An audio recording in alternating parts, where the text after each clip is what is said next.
Hello everyone, welcome back to the Analyst for 16th November 2024, where we will be looking into the most important articles from the Hindu and the Indian Express.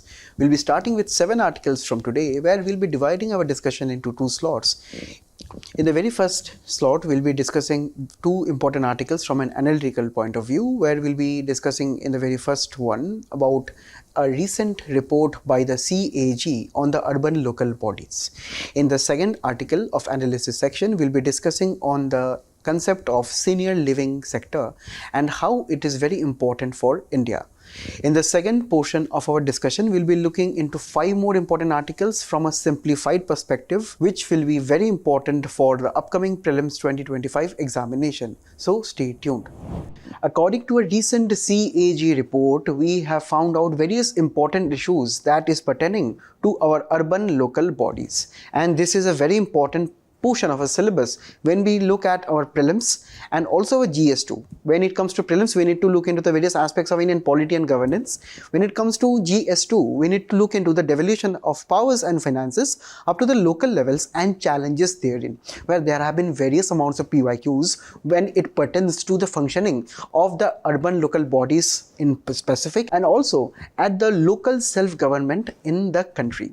And within the same, we know that the local self-government in the nation is actually divided into 2 aspects. Firstly, when it pertains to rural areas, where we get the Panchayati Raj institutions, and also when it pertains to the urban areas, we generally call them as municipal bodies or urban local bodies. So this is the main aspect that we'll be focusing in this discussion, that is pertaining to the urban local bodies in the country and the various issues and challenges which have been highlighted by the CAG report here. We know that the CAG time and again pertains according to various reports, audit reports, and it looks into the functioning of various government departments, ministries, state governments, right? And also when it comes to the local self-government, it conducts various research, report, and mainly audits when it pertains to their functioning, funding, and the various issues within the same. So we'll be discussing firstly about the very basic concept of urban local bodies, and then we'll be moving on to what are the various challenges and what should be done to address those things. Firstly, when we look into the historical background of the urban local bodies in the country and be very specific that we are talking about the urban local bodies in particular, the main timeline stretches as far back as Ramayana and Mahabharata, when we had the references of such as Paura, Nigam, Poga and Gana. Now these terms pertain to major town administration during those times, as was also quoted in the major epics of the country, that is Ramayana and Mahabharata, right? So these were actually focused on majorly the guilds. Now guilds were mainly the merchant, right, institutions where generally the merchants and big traders of those times, they started collaborating with reference to their supply of goods and services at a very prominent major urban area in the ancient and medieval times, and they tried to govern the rules, regulations, and how those particular guilds will be regulated. So these were one of the very first and earliest forms of urban local governance in those particular towns, right? Gradually, when we move on to the British era, we start firstly with Mayo's decisions on the administration, funding of the local self-government in the country, right? When the Mayo administrations tried to devote funding or increase funding or specify funding for various local level activities, local government activities at the grassroots level, but it was not enough. Why?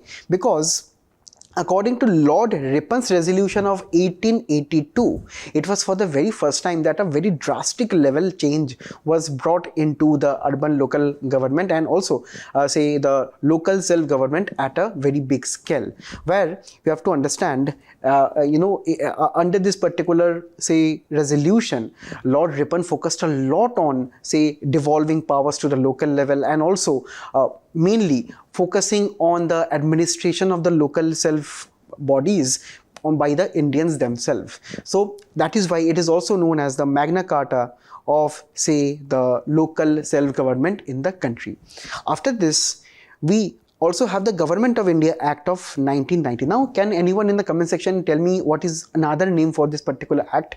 Now, according to this act, the local self-government was actually made a transferred subject, and an Indian minister was also made charge of this particular, say, activity.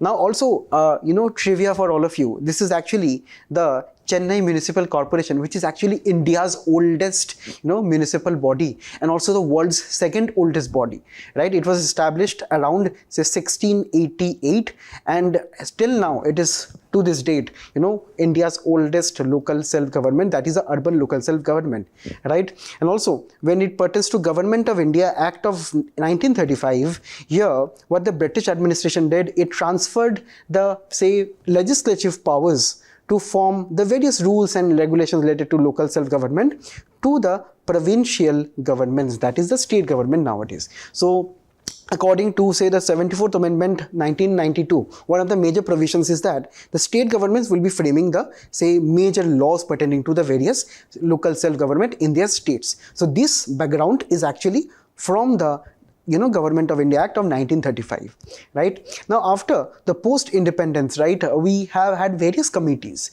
various committees and experts who recommended that we should be having a constitutional structure, because at independence, our Indian constitution did not have any provision related to, say, the Panchayat Raj institutions or the urban local bodies as a constitutional mandate. So, throughout, say, various periods of, or say, decades after independence till 1992, right, there have been many committees, be it the Vathal Committee, John Mathai Committee, right, Ahmed Committee, and various other committees who recommended that we should be having a constitutional structures along with the various other features. For example, say, elections, proper elections, proper amount of, say, powers that must be devolved to the grassroots level, that is to the urban local bodies and to the Panchayat Raj institutions. So these were all of the committee recommendations which were finally enacted under the 73rd Amendment to the Constitution and the 74th Amendment to the Constitution. 73rd generally pertained to the Panchayati Raj institutions at the village level. 74th Amendment pertained to, say, setting up the local self-government at the urban local level, right? So this is a very, very significant provision when we have to understand, right, direct elections were actually being, say, proposed for the very first time, and here anyone who is above the age of 21 years could be actually a part of, say, the local urban bodies, right? Then, as a part of this election levels, we also have to understand around 1/3 of the seats actually are booked for, or say, reserved for the SCs, STs and women, right? Alongside the same, we also have had, say, various powers that should be transferred to the local level, and the, main authority will be the state government. So state government will be deciding which of the major provisions that has to be transferred to the local levels.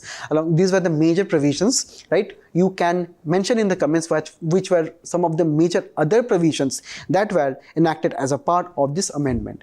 Now, when we look into the constitutional legal aspects, part 9A and 12th schedule pertained to the, say, setting up of municipalities in the country, and when we look into the constitutional articles from 243P to V and also beyond, we find that there were many say, provisions such as setting up of, or say, the actually denoting the compositions of the municipalities, reservation of seats for the scheduled caste, scheduled tribes, right, in the particular municipalities, duration of the municipalities that has to be a term of around 5 years, dissolution of municipalities, powers, authority, responsibility, functions, constitution of state finance commissions to review the financial position of the municipalities. We know that we have the finance commission at the center. So this particular amendment also looked into insertion of this article 243V, which pertain to the, say, constitution of the State Finance Commission, that will be looking into the devolution of funds and also recommendation of various grants and funds for the local levels, right? Then also, apart from this, when we look into the legal structure, we also have the various different state governments and their different state municipal acts pertaining to the same. Also, we have various sections of the Metro Railways Construction of Works Act of 1978, where major major metropolitan cities such as Delhi, such as Mumbai, such as Kolkata, wherever we have had metros, right? We have this Metro Railways Administration, which is also in liaison with the various urban local bodies, right? Because we have to understand, for effective functioning of the metro railways, we need coordination and cooperation of the urban local bodies too. So there are various provisions that looks into the aspects of this cooperation in this manner. Now when we look into the present structures of the urban local bodies, firstly when we look at the total administrative structure of the country, we have Government of India. Under the same we have the state governments, under which we have divisions and districts, and here comes, say, at the village level, right, the Panchayati Raj institutions, and say at the town and semi-urban areas we have the municipal corporations, municipality, the city councils, right? Further, they are divided into wards. Now ward councils were also a part of this particular amendment, where we can generally divide, say, the structure into, say, according to their populations in various towns and cities across the country, where cities which have around 1 million plus population, they would be having municipal corporations, which is having a mayor in council system. That is, a mayor will be in charge of the general administration of this particular municipal corporations. Then we have municipal councils, which pertains to populations or say areas less than 1 million people, where we have the president in council system. Next we have the Nagar Panchayat. These are actually the semi-urban areas, right? These are also known as the transition areas. Now transition areas are actually those areas which transition from a rural setup to an urban setup, or say very fast developing rural areas that is transforming or say having characteristics of urban areas. There we have the Nagar Panchayats, where we have less than 1 lakh population, where we have the chairman in council system. Apart from this, we also have various other special purpose urban local bodies, such as the port trusts, where we have major Indian ports. Can you let me know of 2-3 major important port towns in the country? Then we have the industrial development authorities. Then we have townships, which are also progressing to be major cities, which are actually been, say, the members of which are actually nominated by the state governments, right? Then we have cantonment boards, the members of which, right, in this particular board are actually denoted by the union government, right, which are actually say mainly belonging to the defense areas. Next, when we look into the various challenges that is pertaining to the urban local bodies, we have to here right now focus on the CAG findings, the recent article that we are looking at. Now when we look at the various statistics and data, now this is very important when it pertains to our mains answer writing. Why? Because we need to not only write the various challenges as written here, right? We have to also show what is the real status or what is actually the, say, intensity of the challenge via data, right? So all of us can actually note this data down. And firstly, when we start with, we have to understand that there is 42% gap between resources and expenditure. That means the various urban local bodies, they need to have their own resources, right? For example, say if an urban local body wants to construct a, say, slum development say program, where the urban local bodies are actually, say, transforming the slums into proper, say, affordable housing project, right, where all of the slum dwellers, they will be getting a proper kind of, say, accommodation in a 1 BHK, 2 BHK flats, right? But to build this, we know that it will be requiring hundreds of crores. Now what would be the resources of the urban local bodies to extract this 100 crore say rupees? This will be made or say met via various taxes that can be, that they can levy, or say they they can also get grants or funding from the union government and state government. Now that is actually the gap where we have this particular aspect. There is 42% gap between what they want to do for the betterment of the societies, but they do not have the resources for the same, right? The expenditure is always more than the resources. Next, we also find that whatever expenditure that they make, for example, say they want to build this, for example, affordable buildings or have a proper amount of drainage system in the cities. For that also, only 20, around say 30% of the expenditures are effective. Otherwise, they are totally wasted, right? Next, only 32% of the overall around say 340 urban local bodies which the CAG surveyed, right, reported, right, only 32% of them had their own resources or their own revenues.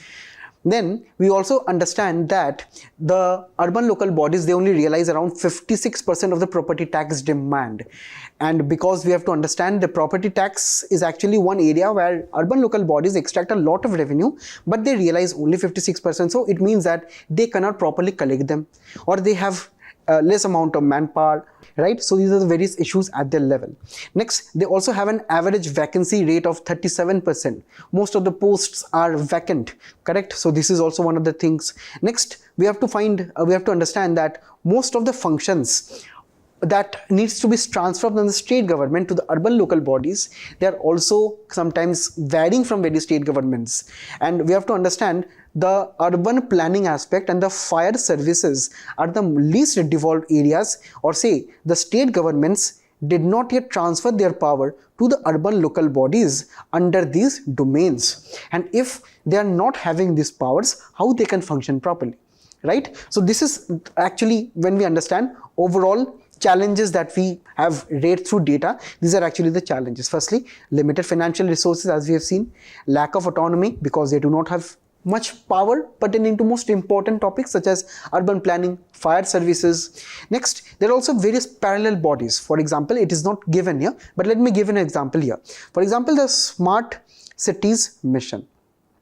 We know that India wants to transform around 100 cities in the country into smart cities. But in this, we have setting up of various bodies by the union government, and also the funds which will be given by the union government.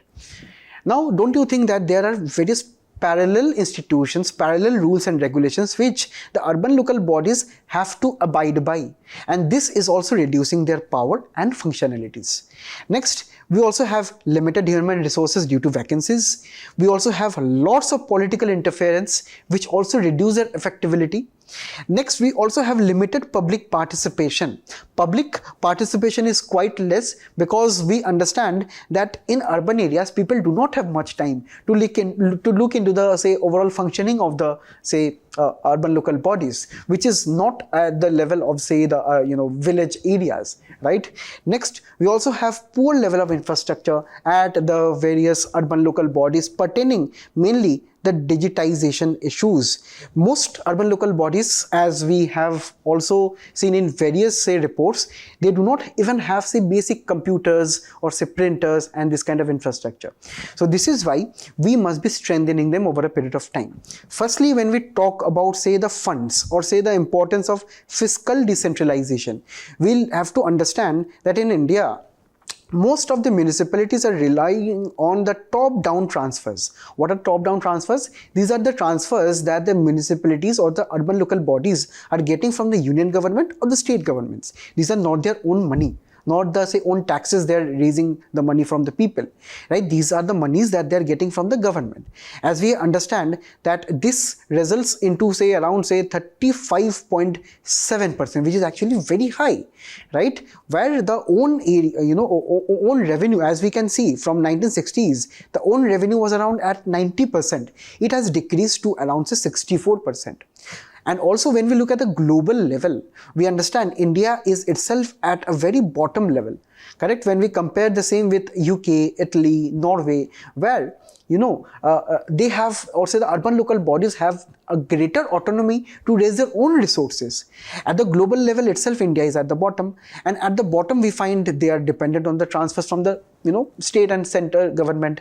So this itself, we understand that we need a greater amount of fiscal decentralization with reference to urban local bodies. Firstly, when we talk about the various reforms that we need to take in this regard, we have to undertake various reforms with reference to devolution of powers of taxation, right? Where we can actually, say, tag the taxation issues with the GIS, where the urban local bodies can effectively measure the amount of implementation of the taxation efforts via GIS or, say, geotagging. Next, we need to also ramp up our digitization. We can also set up a state property tax board to look into how the taxes are not being collected and what can be done better. We can also levy a vacant land tax, which can also say generate a lot of revenue for them. We can also have a financial database for the various urban local bodies that can look into the various say shortcomings in a tax collection in the areas.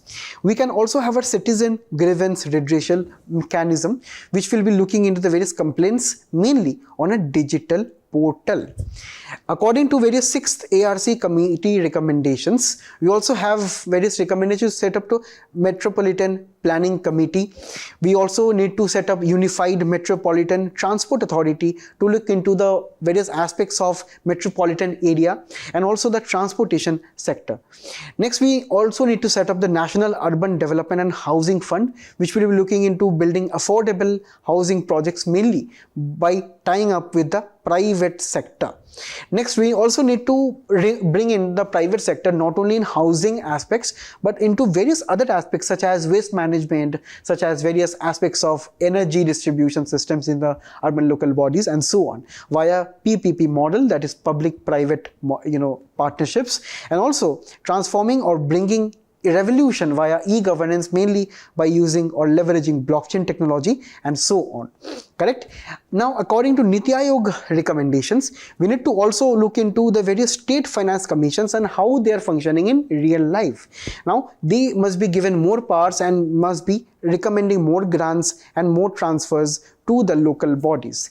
We must also be trying to build up capacity by training, improving the training aspects, and we must be also reducing the vacancies. And finally, we must be also bringing in the NGOs and the civil society organizations in the effective functioning of the urban local bodies. Now, these were all aspects that we need to know from this article, and for you all there is a mains practice question that urban local bodies are essential for the effective governance and development of urban areas.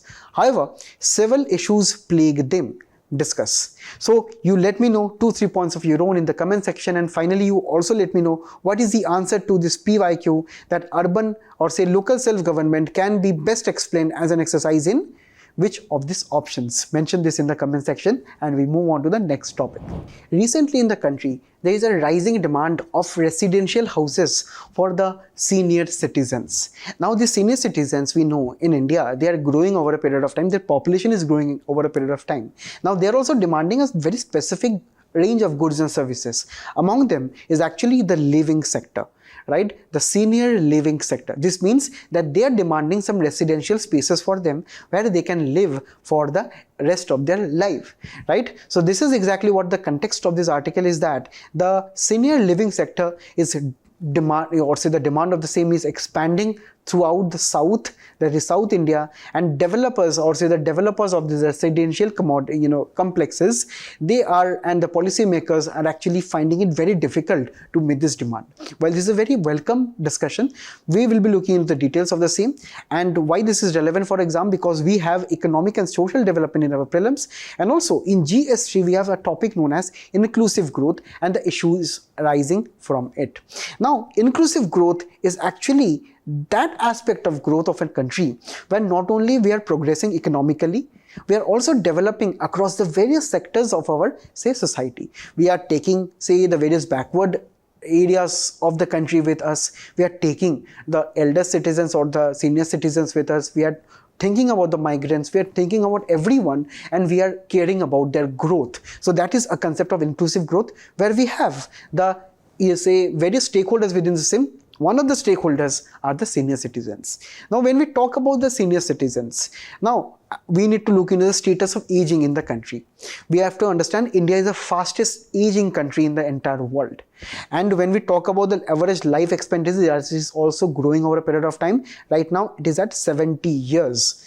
And we are expected to have around 300 million elderly people by 2050. That is 30 years from now. It will be the condition that India's elderly population will be tripling from around 104 right now to 300 million 2050. Right? Elderly population in India is fast reaching the current say population of Mexico and Russia. And also we have to understand that 2050 population of elderly will be close to the population of US as of now, as of 2018, the population of the US was, right? And also India's 12 million population of 80 plus is actually equal to the total population of countries such as Belgium, Greece or Cuba. So we understand we have an asset of elderly citizens, and we have to understand that elderly citizens or senior citizens in the country, they have various challenges, right? Firstly, when we understand that they have various healthcare challenges, and that is why they need various amounts of geriatric care, right? Mental health issues. So that is what we have to address here. Next, they also face various economic challenges. They do not have proper access of pensions, financial stabilities, right? Post-retirement employment and so on. They also face various social challenges from the societies themselves, such as isolation, elder abuse, social exclusion and so on. Apart from that, we also have various issues pertaining to infrastructure availability, where at various buildings, various hospitals, various office sectors, we do not have proper amount of infrastructure for them. And also finally, we also have various legal and policy challenges. Over a period of time, the government of India have taken many efforts which is actually directed at the senior citizens in the country, right?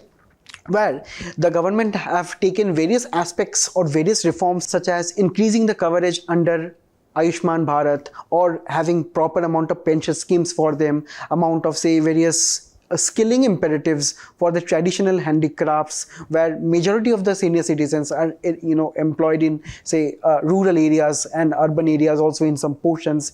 We have to understand that this is one concept, this is one area where we need to focus on. That is the concept of senior living, right? Now senior living right now is expanding over a period of time. Also, when we understand that the population of elderly in India will be reaching 300 million by 2050. So we understand when the population will be increasing, don't you think that demand for various goods and services will be increasing, right? So they will be demanding various services such as media services, fashion services, fitness services, right? Finance, education, tourism, right? And various cultural recreation, architectural, design, public transport and so many things, because they are also demanding, they also have their own set of demand, right? Maybe they have saved some money for the retirement, and what they will be doing with the money, they will be enjoying for the rest of their lives, right? So they will be sometimes caring for our grandparents, we know that they care for us a lot, right? They may be sometimes be looking for their own interests, maybe they will be pursuing their own hobbies. So this is exactly that segment of silver economy. Silver economy pertains to those various areas where the elderly population spend their money on after their retirement, right? So this is exactly one of the sections, that is a living section of the housing sector there, because we understand that right now there are many elderly sections in the country where they normally do not care too much about the healthcare needs. Maybe they have their healthcare costs already covered, right? What they're looking for, they're looking for some living spaces, some areas where they can actually spend the rest of their lives, right? And also there is a case study that mostly in the southern India, right, we have high demand for areas for particularly elder societies, particularly in Bangalore, in states like Kerala. We understand that there are many elderly sections who are demanding proper amount of housing sectors only pertaining to their needs, right? So this is also something which we understand. Apart from this, there are also some religious areas such as Tirupati, Varanasi, where we have many elderly population who are trying to relocate to those areas for spirituality, and when they relocate, they would need some room for rent, or they would actually buy some apartments there so they can spend the rest of their lives in spirituality. So this is exactly the topic where in India right now there is a growing tendency of the elderly population, and when we look into the demand for their same. And here, when we look into the demand, there are around 20 lakh units of housing, accommodation as of 2024, and that will be reaching around 30 lakh units by 2030. So this is actually a kind of an opportunity to all the real estate developers to invest their money, right?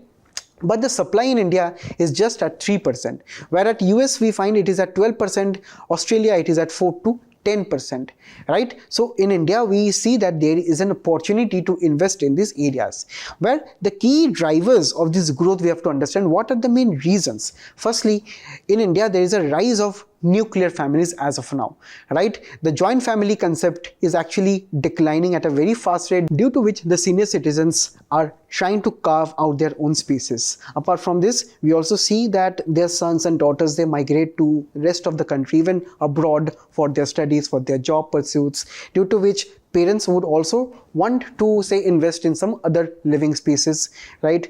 We also see that as of now in India, people tend to retire at around 50s or 60s, and due to which, you know, the early retirement trade is also kind of putting a demand on the senior living spaces in the country. Due to spiritual and cultural appeal in particular areas, as I have already told you, Tirupati and Varanasi, people are demanding more, real estate in these locations. Right? Now we have to understand there are some issues. Firstly, there is an issue of ownership versus leasing. Ownership is that senior citizens are purchasing their own 1 BHK, 2 BHK apartments. Leasing is that they're renting out those apartments. Now we have to understand the Indian mindset is always based on asset creation.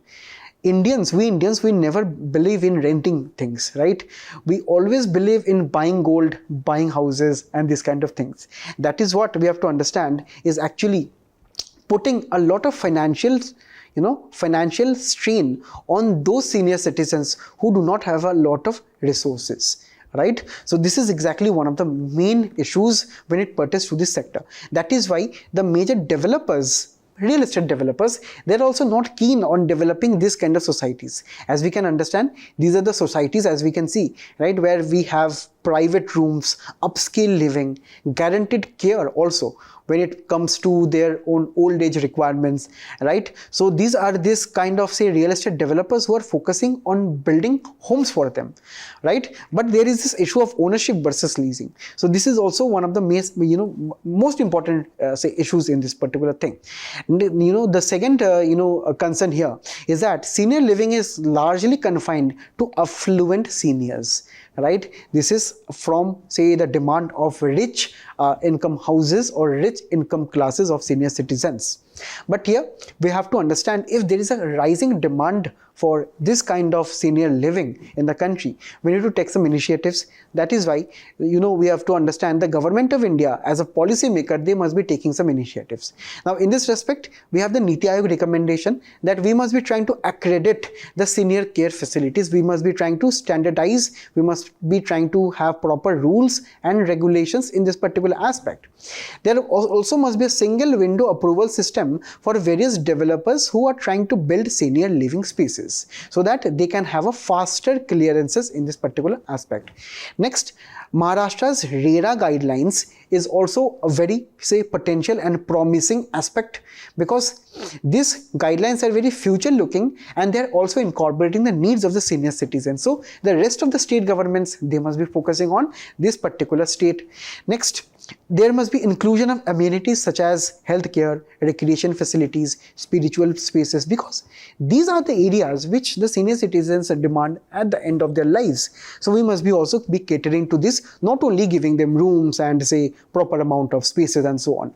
Next, we must be also having a proper amount of regulatory framework by the respective state governments, so that the infrastructure of those houses, they can pertain to safe and safety guidelines here.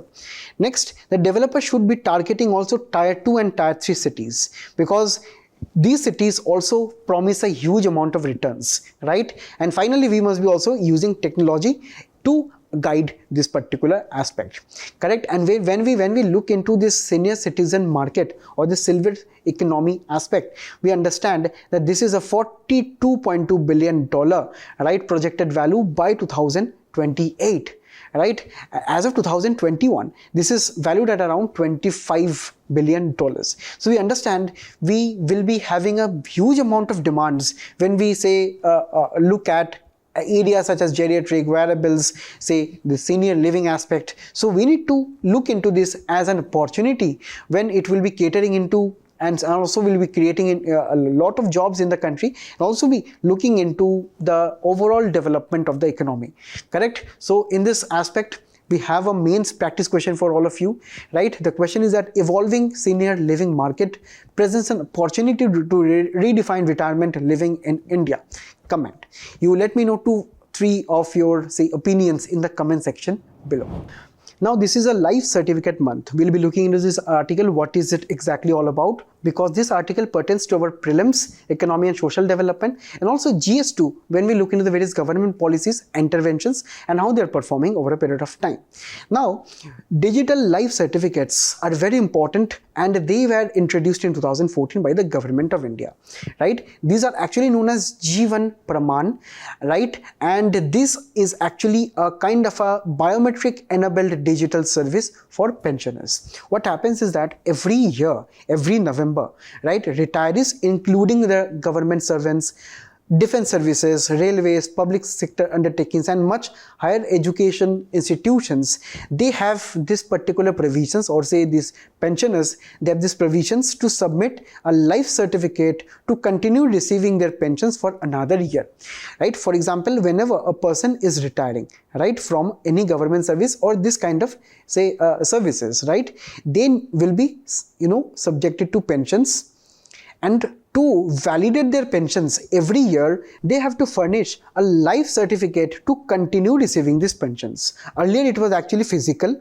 where people used to have to go physically to various banks, to various post offices to get their life certificate submitted there. Right now what they can do this completely digitally, right? What is the main purpose here?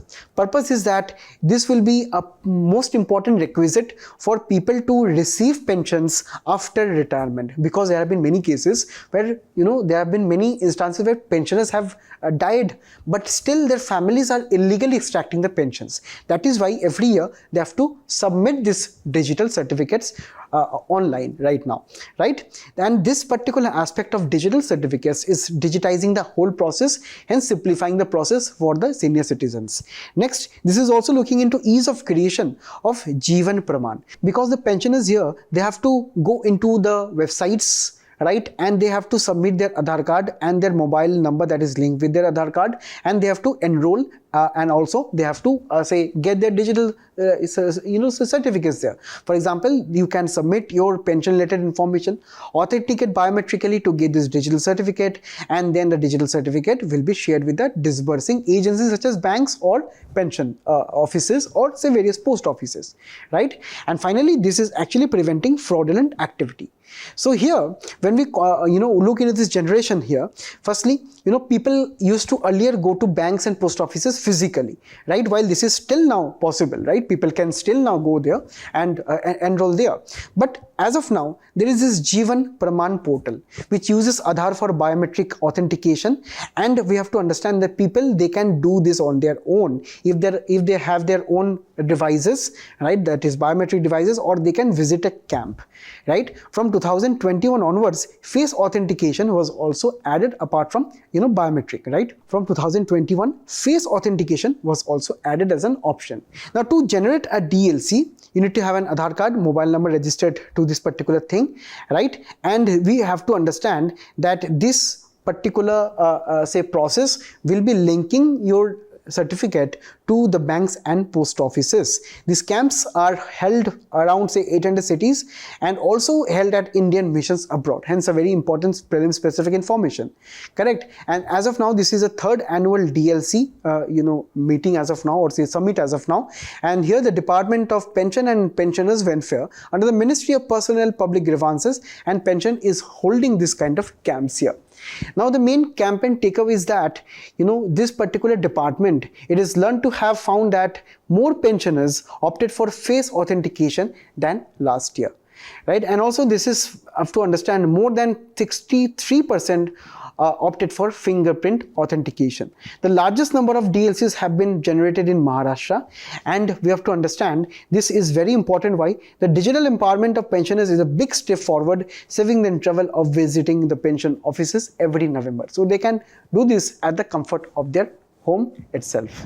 Now, in the next article, at the COP29, right, which is ongoing at Baku, Azerbaijan, the like-minded nations such as India, China and other countries, they are against trade barriers that are linked to carbon emissions. Now this is a very important article from your prelims point of view when we look at environment, ecology, biodiversity and climate change, and also for your GST when we look at various debates when it pertains to conservation, environmental pollution and degradation. Now here, firstly, we have to look into this concept of basic countries. Who are the basic countries? These are Brazil, South Africa, India and China. And we have to understand that these particular countries, they have come together via an agreement that was brokered on November 28, 2009 at the Copenhagen summit at COP29. These are very, very important prelims information. And now, when we talk about Brazil, South Africa, India and China, and they're coming together, mainly we find that these are also the BRIC countries, right? So we have to understand that this Copenhagen summit formulated this agreement, and the main objectives that they have is actually reducing greenhouse gas emissions over a period of time, securing climate finance from the developed countries, and also supporting climate action in the developing nations. We have to understand that historically it has been mainly the developed nations, right, such as the US, UK, Western Europe, which have been mainly responsible for the historical carbon dioxide emissions over a period of time, right? And these were mainly due to industrial revolution that took place in the continent of Europe, and later it spread to the US too. And mainly from around 70s to present times, when we look at the historical contributions of the overall CO2 emissions, we find that there are these countries who are responsible for maximum amount of CO2 emissions, while right now we see countries such as India and China, they are also having higher amount of CO2 emissions, but they are nothing in comparison with reference to the historical contributions. And due to the historical emissions of carbon dioxide emissions, we are right now facing the issues of climate change and global warming and so on. This is exactly what this basic countries are trying to argue for. They say that reduction of the greenhouse gas emissions is actually one of the major responsibilities of the developed nations, not the developing countries. While developing countries, we as developing countries, we will be trying to reduce our emissions, we'll be trying to achieve net zero by a certain amount of time. India has told that it will be achieving net zero emissions by 2070, but majority of the responsibility must be on the developed nations, and rightfully it is, right? Next, the climate finance that the developing nations require to build up green technology, to build a better amount of technology that will be less polluting. The finance must be given by the developed nations, right? Because they are having better amount of financial resources and they are also responsible historically. And finally, they must be also supporting climate actions in the developing nations, right? So these are major economies we understand: Brazil, South Africa, India and China. When it comes to their economic power also, they are also a kind of influence on the rest of the world, such as Africa, such as Latin America and so on. So the basic countries have also taken up the responsibility in presenting their voice of the developing nations or the global south at the various climate summit at the UNFCCC, right? So apart from this, we also have various other groups such as the OPEC, Organization of Petroleum Exporting Countries. Now in the comment section, can you let me know who are the members of the OPEC, right? And the OPEC nations always argue for the fossil fuels to continue, right? Because they have their own interest regarding the petroleum and the crude oil. Apart from this, we also have the Central Asia, Caucasus, Albania and Moldova, which is known as the CACM group, which also argue for their own interest at the COP. Now in this particular argument that India and China and rest of the basic countries they are arguing for, they are actually against the carbon border adjustment mechanism. Well, this was discussed in the previous analyst sessions also. Let me just refresh for all of you. Imagine that India is exporting, for example, a particular brand of cement to the say European nations, right, to the EU. Now according to EU, right, almost all of the production in India, they can be heavily polluting, right?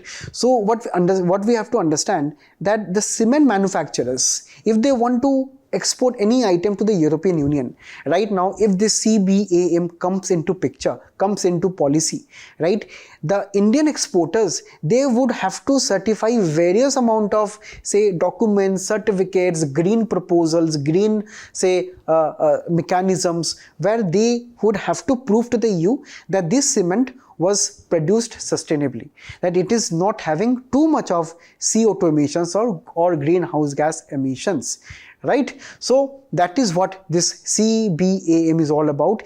If the EU is finding that, okay, this cement is actually very high in greenhouse gas emissions, then we will, for example, impose a 20% import tariff, because simply we are not only talking about cement as a whole, we are talking about cement and its carbon footprint also the overall impact on the environment, correct? So those goods and services which require a lot of, say, emissions, they would be subjected to kind of tariffs in the EU according to this mechanism. So this is exactly what India has voiced is disapproval of protectionism measures that link trade barriers and carbon emissions. According to India is telling that if we are exporting cement to the EU, why we are looking or linking environmental aspect here?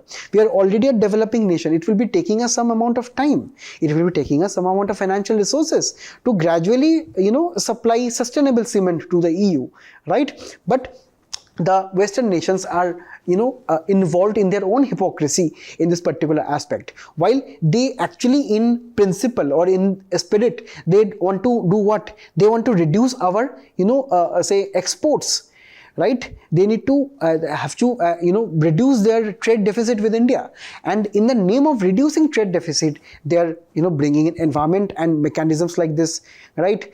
And we have to also understand, if EU and the rest of the world are doing this kind of activities, the responsibility of, say, going green, or say producing sustainable items actually falls on the developing nations, where it will be taking most of the cost and so on, while on the other side they are also not giving us funds and so on.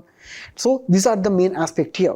So that is why China has actually presented a petition to the presidency of the COP to include a discussion on the climate change related unilateral trade restrictive measures. Unilateral means that EU is framing this kind of arbitrary rules and regulations, and restrictive trade measures, this means this particular CBAM, if it comes into picture, this will be reducing exports from the developing nations to the EU and the Western, various other Western countries too, correct? Now here, according to China, this is trying to impose a cost of transition to low carbon economies on developing and low income countries. Obviously this is true. If we are imposing these kind of tariffs, who are actually at loss? The developing nations such as India and China and the other basic countries, right? And hence this is discriminatory, right? This petition is primarily directed against a European proposal, that is the carbon border adjustment mechanism that we have just discussed, and this is exactly what the countries are having issues with. Now this was all for this article, and we'll be moving on to the next one. Recently, an Hong Kong brokering firm known as CLSA has gone overweight on India.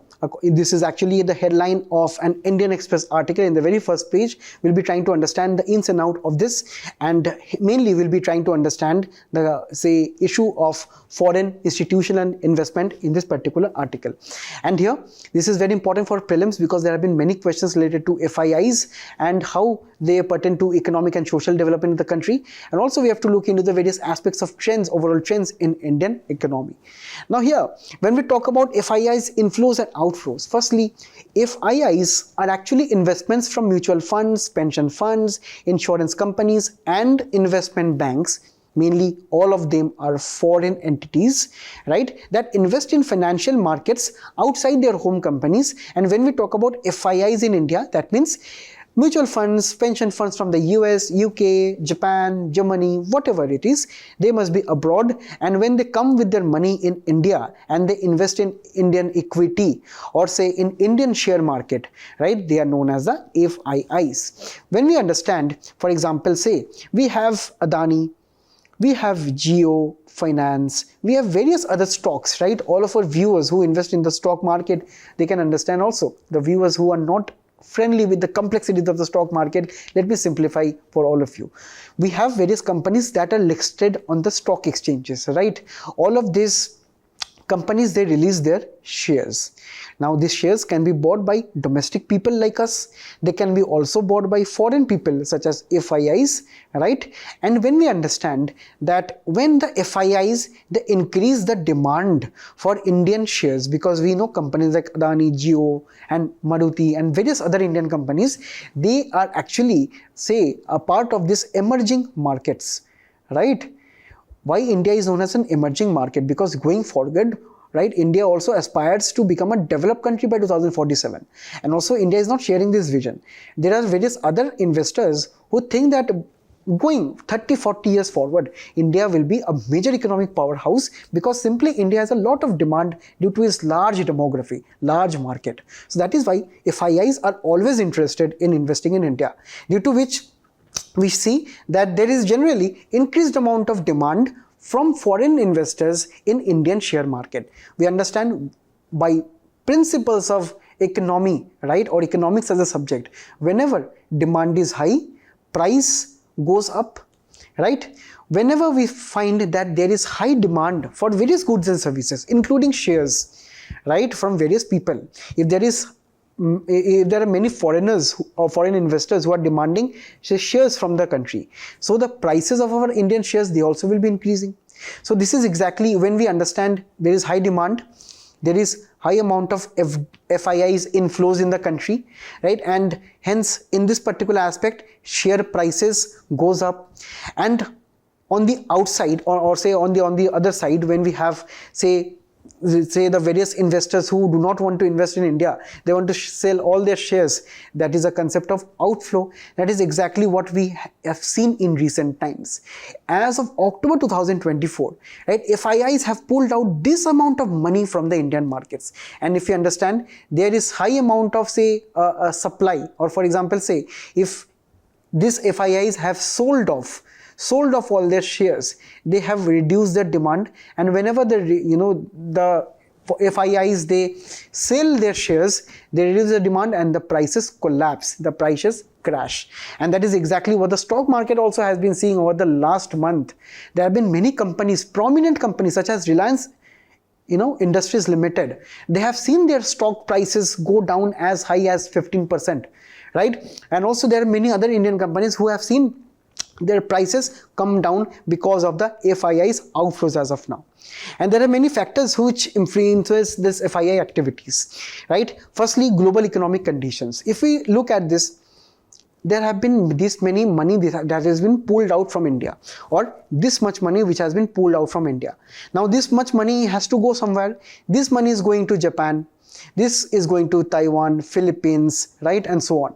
Now why? Because there are some global economic conditions over a period of time, right? Maybe in India, right, the investors are not very enthusiastic in the markets and so on in the upcoming say 1 or 2 months, in the very short term, right? That is what maybe the countries are more focused on, say countries such as Japan and so on, right? So that is why the investors are pulling out this kind of say money from India.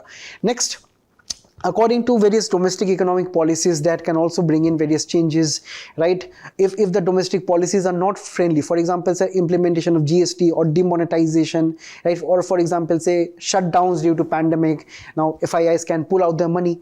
Also due to currency fluctuations or excessive amount of depreciation, this means that the economy of a country is not properly functioning. That can also lead to this amount of FIIs outflows. But according to this article, right, this article is talking about that the last month of October saw a large amount of FII pull out.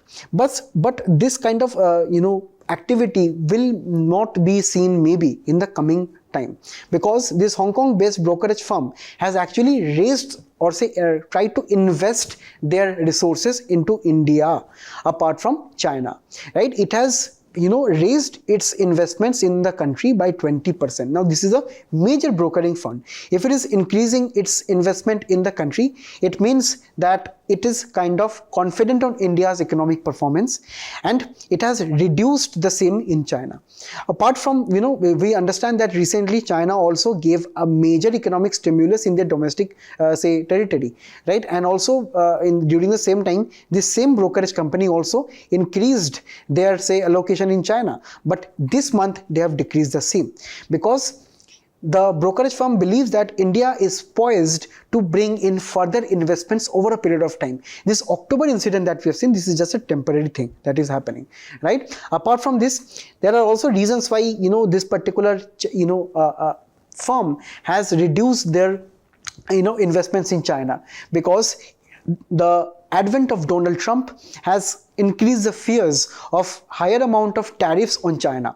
There can be potential trade wars, right, due to which the particular event has occurred here. And also we find that India as of now is also having good amount of prospects from other research, other economic think tanks, which also rate that okay, it is over a period of time, India will be emerging a good and emerging economy. Apart from this, there are some risks for India. For example, India's sensitivity to energy prices, because 86% of India's country's oil consumption is imported, 49% of the natural gas and 35% of its coral needs are also imported. So energy security is one risky aspect. This is a very important aspect for your prelims, correct? Next, we also have to understand that the RBI, nevertheless, with reference to any risk, they also, our own central bank has a huge amount of forex reserve of around $700 billion. So it is enough to actually meet any kind of currency, fluctuations or this kind of risks. And also another risk of India is actually the primary issuance that are happening as of now. These are the IPOs. The increasing trends of IPOs, or the new companies which are listing at the stock market. While we understand that listing of new companies in the stock market is actually a good sign, that many of the private companies in India, they are becoming public. While people can invest in their savings in the market there. But whenever we see that there are high amount of IPOs, also IPOs are very risky, because it can be the thing that over a period of time this company can be giving not satisfactory returns, right? So this is exactly why this is another risk, where we have understand that over the last 12 months we have around $66 billion of IPOs in the country. So this is also one of the things that is maybe making India a very high valuable market for equities in the country. So that is all that we need to know about this particular article. So moving forward to the next article now. Now, according to the National Task Force report filed in the Supreme Court regarding the RG Kar rape and murder case, the particular task force has said that a central law to decide the crimes against health workers is not needed. This is important for our prelims, Indian polity and governance, and also for our GS2 when it pertains to development and management of social services related to health sector. Now here we understand, according to various reports of Indian Medical Association, right, our doctors are at risk due to violence at workplace, as we have also seen in the recent RG Kar incidents. Apart from that, we have nearly 50% of violence reported from ICUs or after a patient has undergone surgery, right? Then we also have keen and attendance of patients behind 68% of this violence. Correct? Doctors and nurses are always prone to this kind of adverse behavior from the patients and their family and relatives. Visiting and peak hours are most prone to violence, and also we have to understand experts say figures will be much higher because most doctors do not even report such incidents. Right? And that is what we have to understand. We need to look at what are the present safeguards that are there for our doctors and other medical health professionals. Firstly, we have to understand health and law and order are state subjects. So it is expected that the various state governments to have their own sets of guidelines and rules and regulations to deal with this. But when we look at the situation around the world, UK's National Health Service is having a dedicated security team and a comprehensive reporting system regarding any violence at medical profession. At the US, in most of the US states, assaults on doctors and health professionals is a felony. And Australia, there are security personnel, panic buttons, de-escalation training at various amounts of hospitals and clinics. Also, when we look at the various steps taken by the center, firstly, according to say the main agency here, FIR must be registered by the head of the institution within 6 hours with reference to any violence against healthcare workers on duty. Apart from this, the National Medical Commission have also various directives. The most important directive is that FIRs needs to be filed, and after this, a detailed report must be given to this commission within 48 hours. And here, the news is, reporting that the task force did not recommend a central law to protect the health workers, because according to this, task force, there are 24 states which have already enacted laws that address violence against the healthcare professionals, and this is why this task force it's telling that we do not require a separate national law. But this is against the demands by the Indian Medical Association, which actually submitted a written kind of an advice to the national task force that there must be a central law which must be deterrent, and we can also declare the hospitals as safe zones. But this was not tabled. And in this matter, we have to actually look at this particular news where the center has denied the need for law and protection of healthcare professionals or workers. And also there is a draft bill which have been pending for 5 years. This is the draft bill. While there is a central bill which has been pending for 5 years, but this has not been brought into life. That is the Prevention of Violence Against Healthcare Professionals and Clinical Establishments Act 2022. Here, violence against this kind of healthcare workers have been defined that this is an act that can cause or may cause harm, injury, or endanger the life of healthcare professionals. This care, actually is covering all of the healthcare professionals, including the medical students too. This bill is proposing stringent penalties and kind of also having establishments or proposals of security measures at various clinical establishments. Also, reporting and redressal is a must according to this provision. So, with reference to any main questions, we can give recommendation of this particular bill. Finally, in the very last article, we'll be looking into the Moody's ratings, a private agency that looks into the various aspects and health and functioning of the Indian economy, where we have to look into the Q2 aspects here. Now, throughout this article discussion, we'll be actually learning how to look into the various quarterly reports of various agencies, including the government and the private agencies, when it pertains to economic reporting on India's state of economy, right? It is a very important section. We need to look at the recent and current trends of Indian economy and economic and social development for our prelims, and also for our GS3. We need to look into what is the current status of our economic that is pertaining to our own country. When we look at India's economic growth trajectory in Q2, firstly, the Moody's is actually highlighting that we are having steady economic momentum. Despite we are having concerns related to softening urban demand, recently we have seen lesser amount of urban demand because we have seen higher instances of malls which are being deserted, right? Even we have seen less amount of footfalls at major movies during various festivals. But also we have seen on the other side the rural demand is increasing. On the other side, we also have various corporate and private sector whose performance related to profits have also not been satisfactory. But when we look at the GDP comparison, GDP growth estimates, RBI has projected 6.8%, right, that the Indian GDP will be growing, right? SBI has projected at 6.5. Moody's has recommended at 7.2 for this quarter, right? And also going onwards in the next financial years, right, it is around more than 6.5%. So we have to understand that the economic growth momentum is kind of steady. Why? Because there is revival in consumption pertaining generally during the Indian festivals recently. Next, we also have had better agricultural output in recent times, due to which rural demand of various automobile sectors and also these have also increased. Next, healthy purchasing managers index is actually looking into the healthy amount of manufacturing sectors and their output. Next, credit growth by various banks to various business houses. This is also kind of suggesting that investments in the country, they're also increasing, and government spending, they're also increasing over a period of time.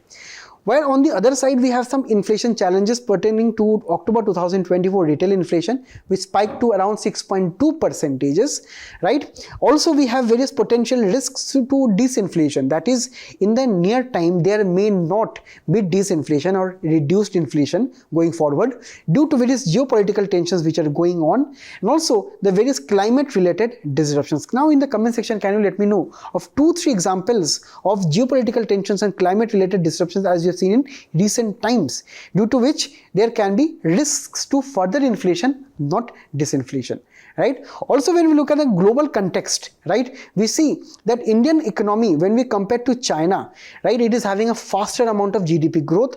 Not only China, but also with reference to US, EU, or say Brazil and Russia, India is actually one of the major countries which are having the fastest economic growth across 2023, 2024 and 2025 going forward.